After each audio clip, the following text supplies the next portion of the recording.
Kepadamulah segala hormat dan pujian, sanjungan dan pengagungan itu diberikan. Kami adalah hamba-hamba-Mu Tuhan, yang sedang terus belajar untuk memiliki hidup yang berkenan kepadamu. Dan jangan pernah Engkau biarkan kami berjalan sendiri.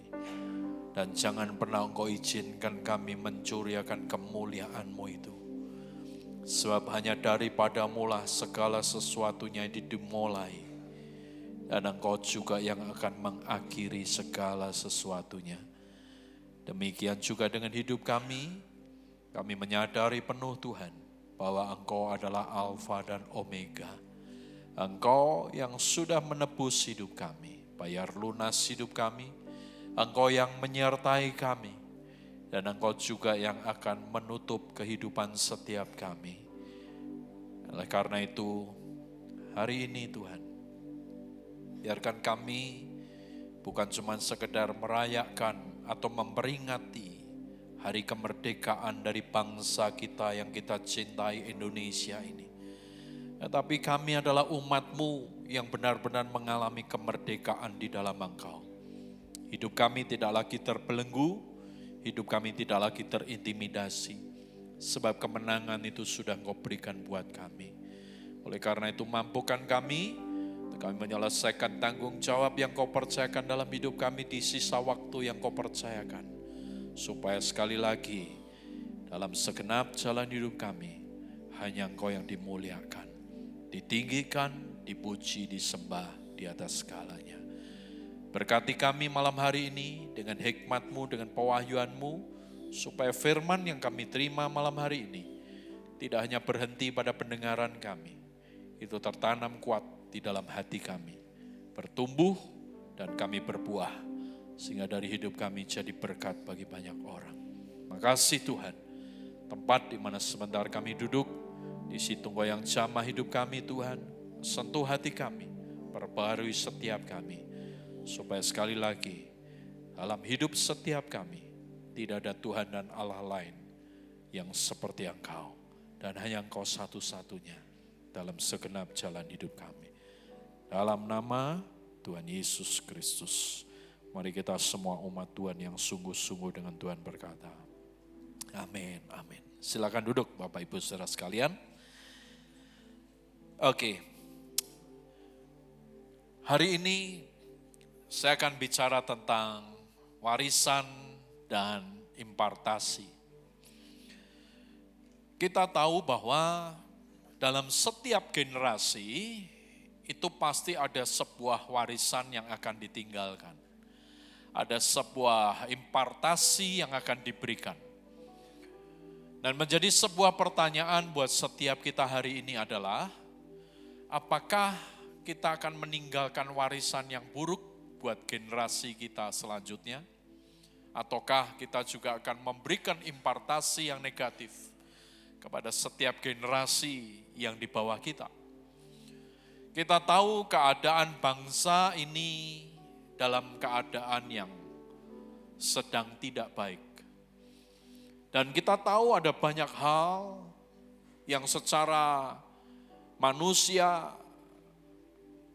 kita tidak dapat bahas, kita tidak dapat diskusikan, dan juga kita tidak dapat kemudian mengambil sebuah keputusan dengan kekuatan manusia kita.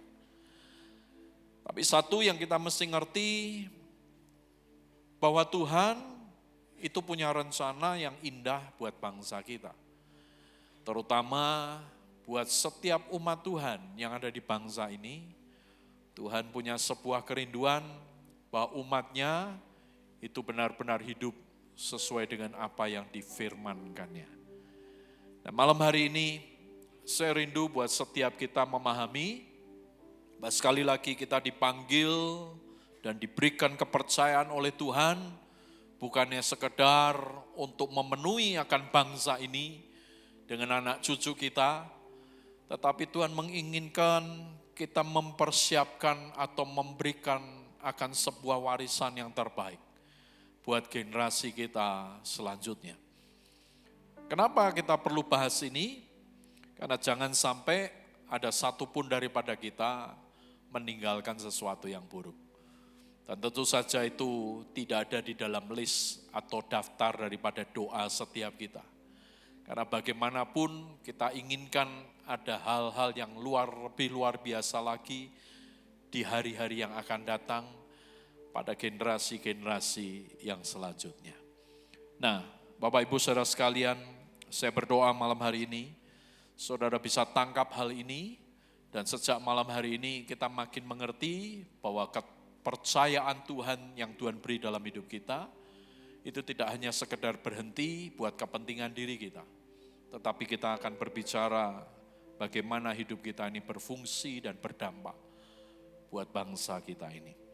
Mari kita lihat bersama dari Kisah Para Rasul Fatsal yang ke-9. Saya akan mulai dari bagian ayat ini, saudara. Kisah Para Rasul Fatsal yang ke-9.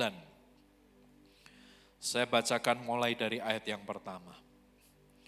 Sementara itu, berkobar-kobar hati Saulus untuk mengancam dan membunuh murid-murid Tuhan. Ia menghadap imam besar dan meminta surat kuasa daripadanya untuk dibawa kepada majelis-majelis Yahudi di Damsyik, supaya jika ia menemukan laki-laki atau perempuan yang mengikuti jalan Tuhan, ia menangkap mereka dan membawa mereka ke Yerusalem. Dari ayat pertama dan kedua kita tahu bahwa Saulus adalah seorang yang sangat benci kepada orang-orang yang mengikuti akan Kristus.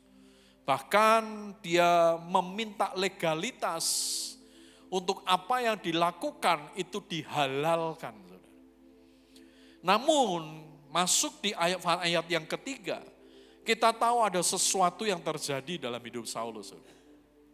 Di mana firman berkata dalam perjalanannya ke Damsyik, ketika ia sudah dekat kota itu, tiba-tiba cahaya memancar dari langit mengelilingi dia. Ia rebah ke tanah dan kedengaranlah oleh suatu suara yang berkata kepadanya, Saulus, Saulus, mengapakah engkau menganiaya aku? Jawab Saulus, siapakah engkau, Tuhan? Katanya, akulah Yesus yang kau aniaya itu. Tetapi bangunlah dan pergilah ke dalam kota, di sana akan dikatakan kepadamu apa yang harus kau perbuat. Maka termangu-mangulah teman-temannya seperjalanan, karena mereka memang mendengar suara itu, tetapi tidak melihat seorang juga pun. Saulus bangun dan berdiri lalu membuka matanya, tetapi ia tidak dapat melihat apa-apa. Mereka harus menuntun dia masuk ke Damsyik. 3 hari lamanya ia tidak dapat melihat, dan 3 hari lamanya ia tidak dapat makan dan minum. Di Damsyik ada seorang murid Tuhan bernama Ananias, dan firman Tuhan kepada Ananias dalam suatu penglihatan. Ananias, jawabnya, ini aku Tuhan. Firman Tuhan, mari pergilah ke jalan yang bernama Jalan Lurus dan carilah di rumah Yudas seorang dari Tarsus yang bernama Saulus. Ya sekarang berdoa dan di dalam suatu penglihatan yang melihat bahwa seorang yang bernama Ananias masuk ke dalam dan menumpangkan tangannya ke atasnya supaya dapat melihat lagi. Jawab Ananias, Tuhan, dari banyak orang yang telah kudengar tentang orang itu, betapa banyaknya kejahatan yang dilakukan terhadap orang-orang kudus-Mu di Yerusalem. Dan ia datang kemari dengan kuasa penuh dari imam-imam kepala untuk menangkap orang yang memanggil nama-Mu. Tetapi firman Tuhan kepadanya, pergilah, sebab orang ini adalah alat bagiku untuk memberitakan namaku kepada bangsa-bangsa lain, serta raja-raja dan orang-orang Israel. Aku sendiri akan menunjukkan kepadanya betapa banyaknya penderitaan yang harus ia tanggung oleh karena namaku. Lalu pergilah Ananias ke situ dan masuk ke rumah itu. Ia menumpangkan tangannya ke atas Saulus dan katanya, Saulus saudaraku, Tuhan Yesus telah menampakkan diri kepadamu dan ia jalan engkau lalui. Telah menyuruh aku kepadamu supaya engkau dapat melihat lagi dan penuh dengan Roh Kudus. Dan seketika itu juga seolah-olah selaput mata gugur dari matanya. Sehingga ia dapat melihat lagi. Ia bangun, lalu dibaptis, dan setelah ia makan, pulihlah kekuatannya. Kita mengerti bahwa di bagian inilah Saulus mengalami yang namanya pertobatan. Dan kita tahu bahwa pertobatan daripada Saulus ini sangat-sangat spektakuler. Kenapa? Karena dia dijumpai oleh Tuhan secara pribadi. Maka kalau kita melihat hari-hari ini, ada banyak orang yang mengalami perjumpaan dengan Tuhan secara pribadi. Yang tadinya mereka belum mengenal akan Tuhan Yesus Kristus. Tapi pengalaman mereka secara supranatural pribadi dengan Tuhan membuat mereka mengalami Tuhan dan bertobat. Itu merupakan sebuah pembuktian bahwa benar apa yang dialami oleh Paulus. Namun kita tahu bahwa Paulus mengalami hal yang demikian tentu saja karena penentuan Tuhan. Sebab firman berkata, aku sudah menentukan akan apa yang dia harus hadapi dalam jalan hidupnya. Dan kita mengerti pada akhirnya Paulus yang sebelumnya bernama Saulus ini benar-benar mengalami akan sebuah kehidupan yang radikal dengan Tuhan. Bahkan kalau kita melihat dari seluruh perjalanan kehidupannya, kita tahu bahwa perjalanan hidup Paulus ini adalah perjalanan kehidupan yang di luar nalar secara manusia. Di mana tadinya dia menjadi orang yang sangat benci kepada pengikut Kristus. Tapi ketika sentuhan itu terjadi, dia mengalami sebuah hidup yang benar-benar dirubah dan diperbarui dan direstorasi oleh Tuhan. Malam hari ini, Bapak Ibu Saudara sekalian, saya akan ajak melihat bahwa sebenarnya yang terjadi dalam hidup Paulus ini, itu benar-benar sebuah hal yang dimana kita tahu Tuhan itu tidak pernah salah untuk menentukan jalan hidup setiap orang. Perlu kita ketahui bahwa segala sesuatu yang ditabur itu pasti akan dituai.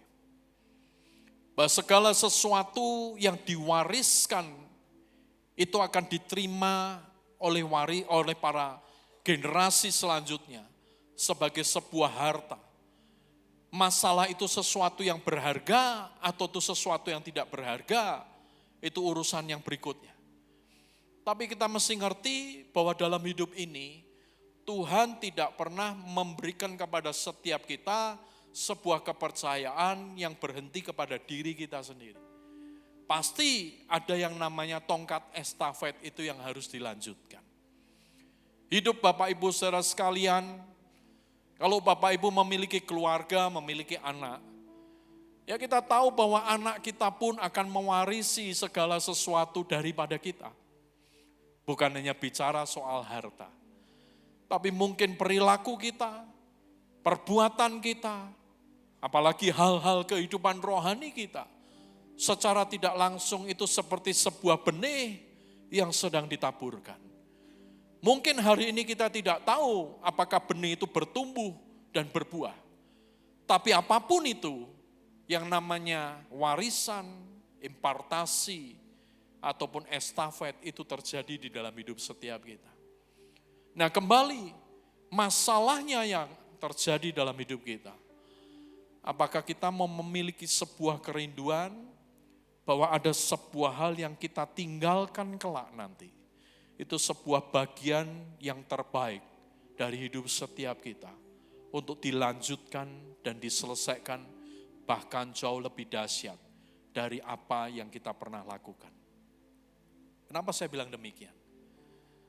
Kalau saudara baca firman Tuhan, saudara akan temukan bahwa Yesus berkata kalau kamu sungguh-sungguh di dalam Dia, maka kita ini dapat melakukan hal-hal yang jauh lebih besar dari apa yang dia lakukan. Bukan berarti Tuhannya sepele, Tuhannya jadi kecil, enggak. Tapi ada double porsi, ada impartasi yang kalau saya boleh bilang dilipat gandakan. Yang terjadi dalam hidup setiap kita. Nah, sekarang kita lihat dari Kisah Para Rasul Fatsal yang ke-6. Kisah Para Rasul Fatsal yang ke-6.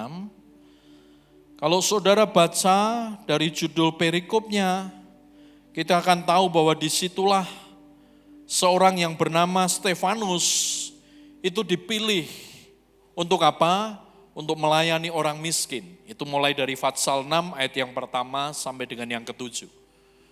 Dan kita tahu bahwa kemudian dalam perjalanan hidup Stefanus tidak mudah karena ada tantangan, difitnah, dipersekusi, diolok-olok, ya, dan segala macam yang akhirnya itu membuat dia mengalami sesuatu yang tidak nyaman di dalam dirinya.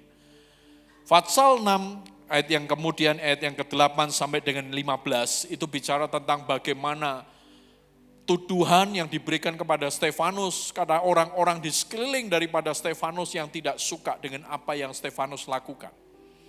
Dan itu bukan bagian yang kita akan bahas, tapi kita tahu bahwa itulah perjalanan hidup Stefanus. Kemudian masuk ke Kisah Para Rasul pasal yang ke-7, ini yang menjadi poin buat setiap kita malam hari ini, saudara. Kisah Para Rasul pasal yang ke-7, kita baca dari ayat yang ke-54. Firman Tuhan berkata, ketika anggota-anggota mahkamah agama itu mendengar semuanya itu, sangat tertusuk hati mereka. Maka mereka menyambutnya dengan gertakan gigi. Tetapi Stefanus yang penuh dengan kuasa Roh Kudus, menatap ke langit, lalu melihat kemuliaan Allah. Dan Yesus berdiri di sebelah kanan Allah. Lalu katanya, sungguh aku melihat langit terbuka dan anak manusia berdiri di sebelah kanan Allah. Maka berteriak-teriaklah mereka dan sambil menutup telinga serentak menyerbu dia.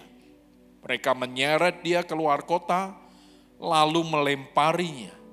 Dan saksi-saksi meletakkan jubah mereka di depan kaki seorang muda yang bernama Saulus. Sedang mereka melemparinya, Stefanus berdoa. Katanya, ya Tuhan Yesus, terimalah rohku. Sambil berlutut ia berseru dengan suara nyaring, Tuhan, janganlah tanggungkan dosa ini kepada mereka. Dan perkataan ini, meninggallah ia. Ayat yang pasal yang ke-8, ayat yang pertama, dikatakan Saulus juga setuju bahwa Stefanus mati dibunuh. Dari sini kita tahu, saudara, bahwa apa yang terjadi atas hidup Paulus itu tanpa disadari ada sebuah warisan yang diterima atas hidup Paulus. Ketika Stefanus mengalami akan aniaya itu, di titik terakhir kehidupannya, firman Tuhan jelas berkata bahwa Saulus ada di situ, saudara.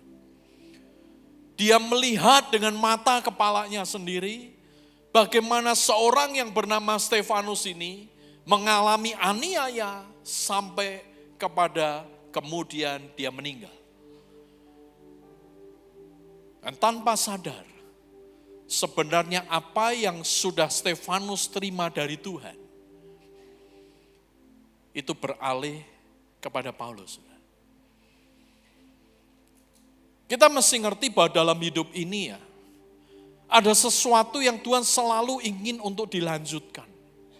Dan itu tidak akan pernah berhenti. Makanya di dalam hidup setiap kita pun, kita harus mulai berpikir dengan jernih, dengan jujur sejak hari ini.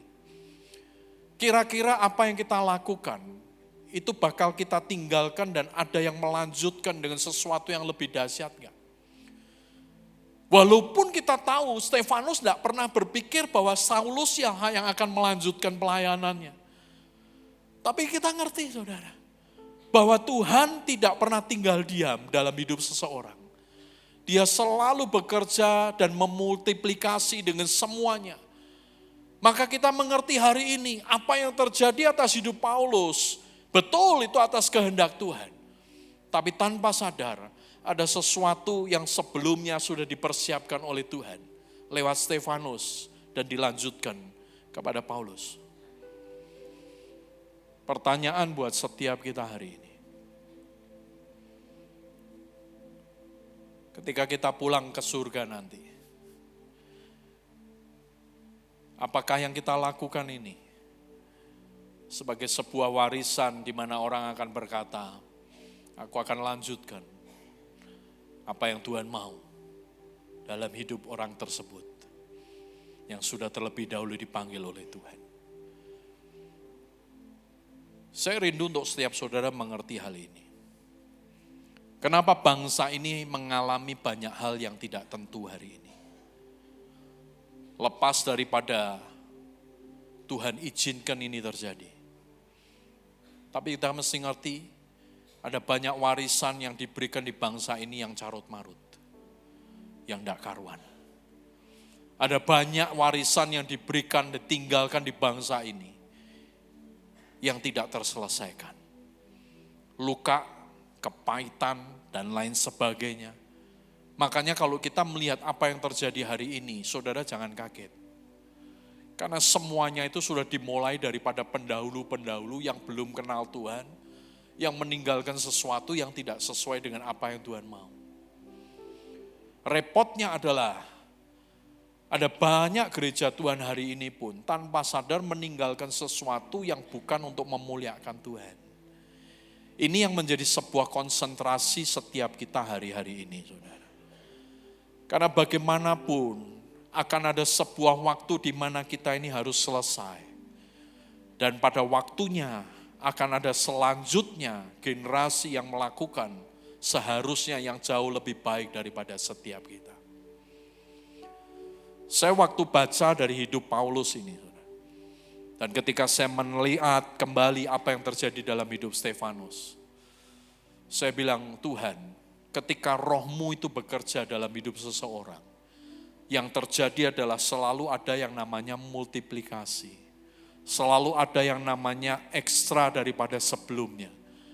Stefanus melakukan hal yang luar biasa, dia lakukan yang dahsyat, dia lakukan yang luar biasa sampai meninggalnya pun. Kita tahu bahwa kemudian dia mengalami yang tidak nyaman secara manusia. Tapi karena itu sebuah hal yang dari Tuhan. Tanpa disadari, Saulus yang tadinya tidak setuju dengan apa yang dilakukan oleh Stefanus ini. Dia menerima sebuah mandat, dia menerima sebuah ketetapan. Dan yang terjadi adalah yang dilakukan oleh Paulus, menurut saya, itu jauh lebih luar biasa dibanding Stefanus. Bukan berarti Stefanusnya biasa-biasa saja, enggak. Tapi ada pelipat gandaan kepercayaan yang Tuhan berikan.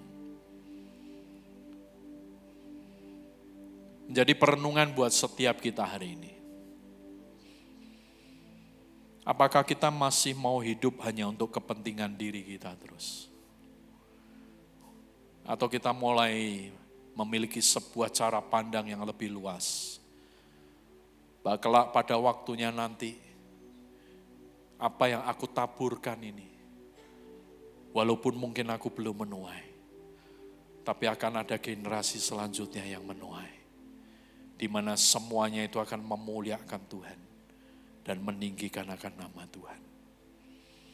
Tapi jujur saudara, selama hidup kita masih penuh dengan keegoisan, kita nggak akan pernah bisa mengerti akan hal ini. Buat saya pribadi saudara, saya melihat hidup saya berkata Tuhan, sebenarnya apa yang saya hidupi hari ini, itu mungkin 90% itu taburan daripada orang tua saya yang sampai hari meninggalnya dipanggil Tuhan. Dia belum menuai, dia belum melihat secara dunia, walaupun dia dari surga bisa melihat apa yang terjadi hari ini. Tapi buat saya tidak berani berbangga dengan apapun. Sebab yang saya terima hari ini, itu hanya sebuah warisan, impartasi yang orang tua saya pernah berikan. Yang tanpa disadari, hari ini itu digenapi oleh Tuhan. Kenapa saya katakan demikian? Saya sudah bersaksi berulang kali, dan Bapak Ibu mungkin sudah sering dengar hal ini. Karena saya bukan orang yang sebenarnya dari awal pengen pelayanan, saudara. Tidak punya. Makanya kalau ada orang-orang, anak-anak muda yang punya hati untuk melayani, saya tuh suka sekali. Karena saya bukan orang yang demikian. Kalau boleh dibilang, walaupun bukan seperti Paulus, yang menyangkal Tuhan, yang tidak percaya kepada Tuhan, tidak seperti itu sih.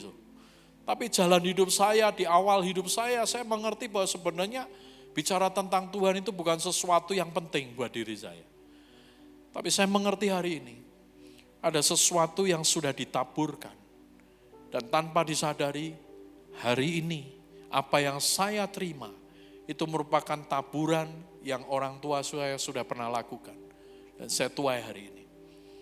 Oleh karena itu dari hari ini, hati saya terus terang setiap kali saya berdoa, saya cuma bilang begini, Tuhan, kalau Engkau bisa percayakan aku dengan banyak hal yang di luar nalar dan secara manusia tidak mungkin. Dan aku percaya ada generasi selanjutnya akan jauh lebih dahsyat dari apa yang Kau percayakan dalam hidupku. Makanya ketika kemarin ada beberapa teman youth leader yang bilang ke saya, bahwa mereka anak-anak muda youth di tempat ini sudah mulai mengalami Tuhan secara pribadi. Buat saya bukan kebanggaan dengan berkata, wah luar biasa ya dan lain sebagainya, enggak.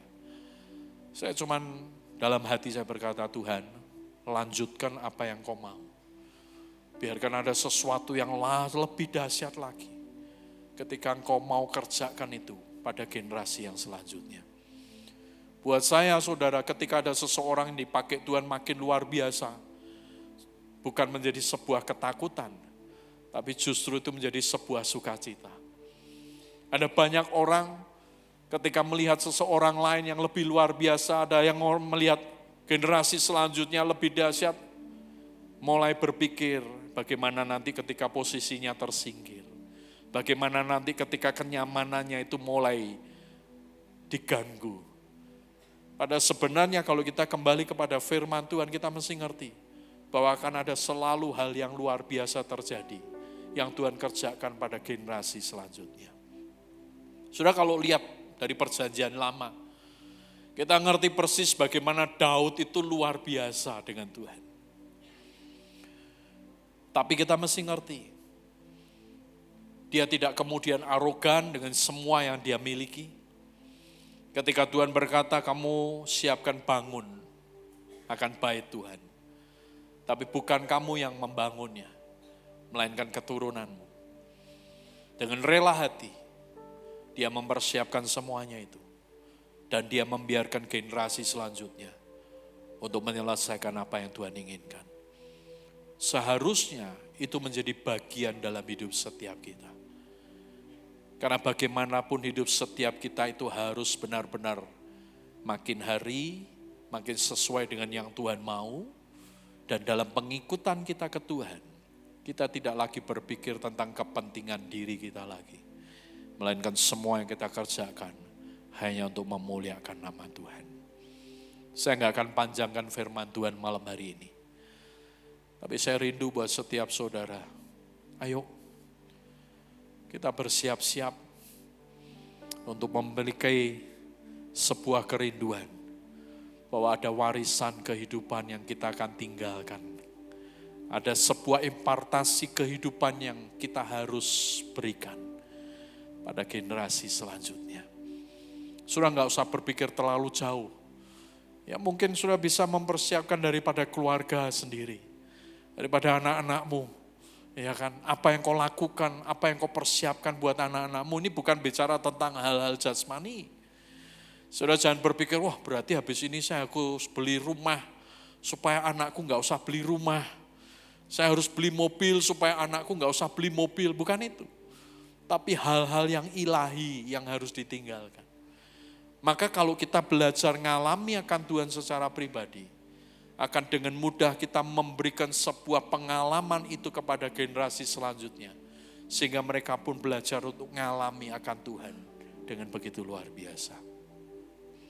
Buat saya pribadi saudara, saya bersyukur saya boleh dikelilingi oleh banyak orang hari-hari ini, ya, yang bersama-sama melayani di tempat ini, yang Tuhan kirimkan dengan caranya sendiri, yang bukan karena sebuah audisi, bukan karena sebuah permintaan, tapi semuanya hanya karena rencana Tuhan. Dan saya juga melihat ada banyak daripada mereka yang mulai mengalami akan Tuhan secara pribadi. Ya. Saya ingat beberapa tahun yang lalu, ya, kalau tidak salah, itu terjadi ketika pada waktu itu sistem di reception itu dirubah, saudara. Ada beberapa hal yang harus dikerjakan, ya, karena kita tahu, saudara, maaf, tidak semua orang itu datang berdoa di tempat ini dengan tujuan yang benar. Bukan berarti terus banyak yang enggak benar, enggak juga, saudara. Yang benar lebih banyak dibanding yang enggak benar. Tapi yang enggak benar juga ada. Nah, saya ingat pasti pada waktu itu, ya, kalau Ricky masih ingat, ya, satu kali dia ngomong ke saya, dia bilang bahwa kalau suruh jadi koordinator reception nggak sanggup. Kenapa? Karena ngurusi tamu rewel-rewel, katanya begitu. Saya bilang ke dia, justru bagus, Rick. Dengan kamu menghadapi itu, kamu belajar membangun hidupmu pribadi dengan Tuhan. Kamu belajar menghadapi sesuatu yang kamu tidak mungkin hadapi, yang bukan tipemu, yang bukan modelmu. Karena saya ngerti persis, dia ini seorang seniman, saudara. Seniman banget, makanya kadang-kadang senewen dia itu. Tapi saya bersyukur dari setiap proses hidup yang dia alami, satu yang saya lihat, dia belajar mengandalkan Tuhan. Sampai dalam perjalanan hidup yang terjadi adalah dia mulai ngerti, oh ini tamu yang benar, tamu yang enggak benar. Ini tamu model begini, tamu model yang enggak begini.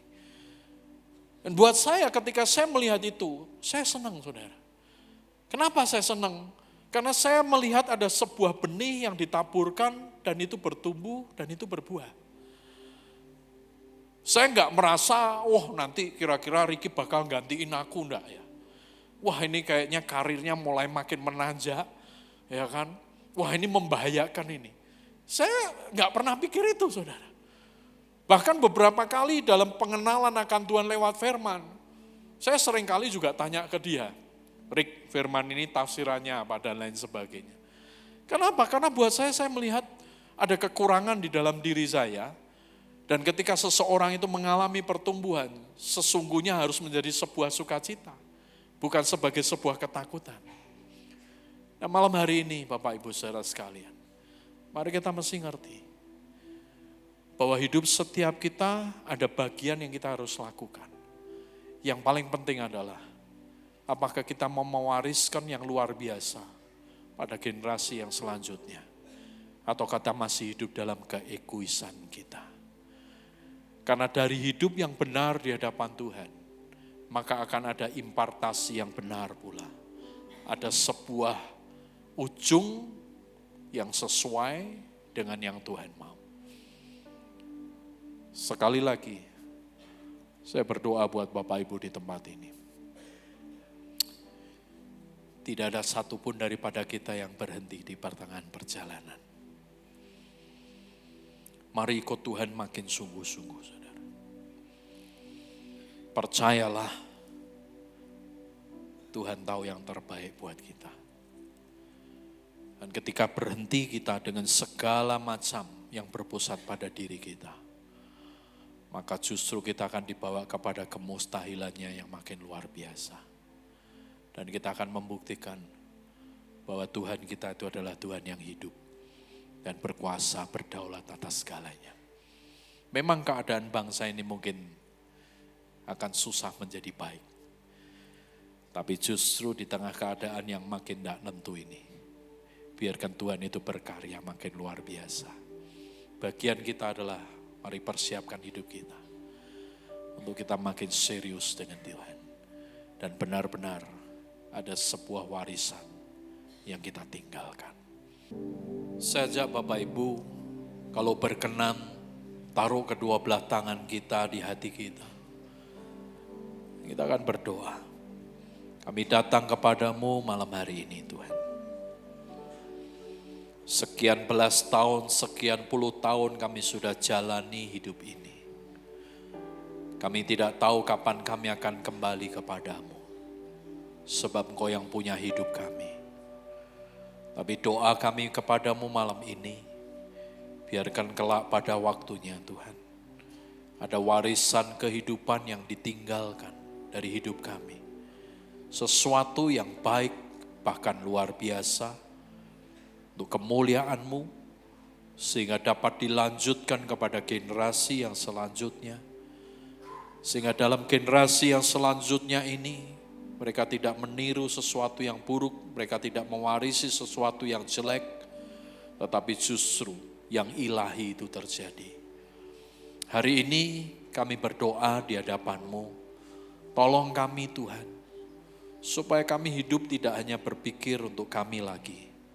Supaya kami belajar bahwa semua yang kami lakukan itu ada sesuatu yang waktunya nanti harus kami tinggalkan. Oleh karena itu Tuhan, malam hari ini, kalau boleh kami mohon kepadamu, biarkan hati kami didapati murni dan tulus senantiasa.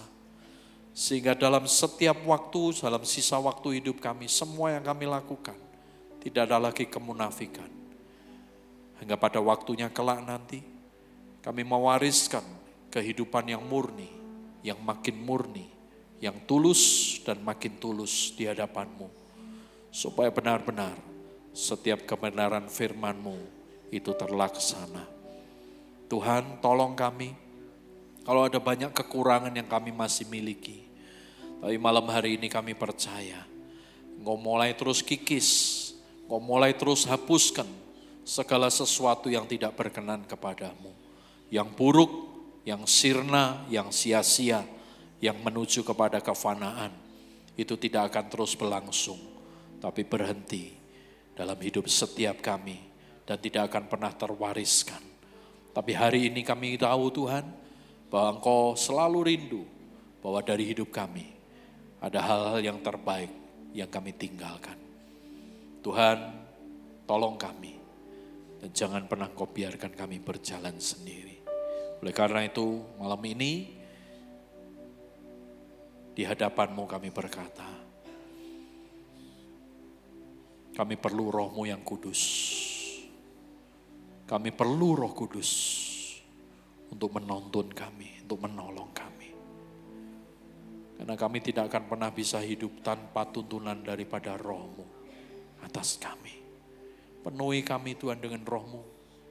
Penuhi kami Tuhan, penuhi kami.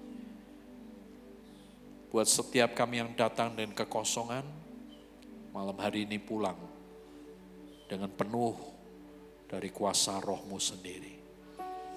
Tidak ada lagi kekeringan, tidak ada lagi kegersangan di dalam hidup kami.